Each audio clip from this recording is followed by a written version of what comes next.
Most people read liberal arts and they think, oh, this must be an art degree, but it doesn't necessarily mean that. That it's kind of interdisciplinary by nature. You get to study a lot of different topics, and through being able to do that, you get an appreciation for how multiple disciplines kind of contribute to understanding more complex issues. We're constantly questioning what's around us and why are we learning this and what value does this have to me or to the world. It has prepared me to work with a lot of different kinds of people and be cooperative with different personalities and different beliefs.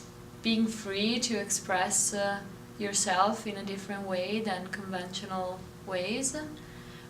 It is very different from what I was used back home, where education was really strict and really traditional. This diverse approach is what it's gonna make the difference in the future. If you look up art in the dictionary, it describes art as making the ordinary extraordinary. And I believe that's one of our core missions here, and I believe that's important to a liberal arts education. It means that you involve the arts, which is a practice of making something extraordinary, making it worthy of talking about, of communicating about. That is important for every discipline. When you go from something as complicated as conservation biology and you scale it down to something as small as notes or keys on a piano, my brain definitely needs to shift throughout the day. So I appreciate that so much, and it's not just a stress relief, but it's also this appreciation I find in like my other studies and how much they do apply to all the things around me.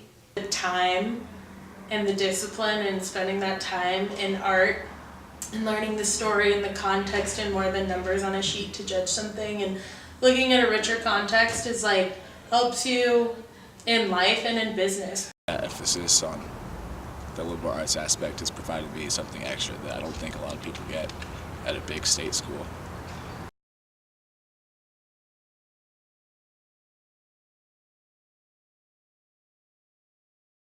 The arts is a core necessary root of education. Education formed way back with Socrates, Aristotle, Plato. They formed education as a practice of the arts. And I think that by losing sight of that, we're losing sight of the importance of going to school, the importance of paying to be here to have this education. It's also more of making sure we identify what the S&C experience is and was supposed to be from the beginning, because I think we are kind of diverging from that. I appreciate what President Walker has to come in and do and deal with the cuts that he has to make, and I know that they're difficult decisions, but I also do think that they need to be well thought out and planned out, and making sure that he is providing the experience for the students that a lot of us originally intended to come here for.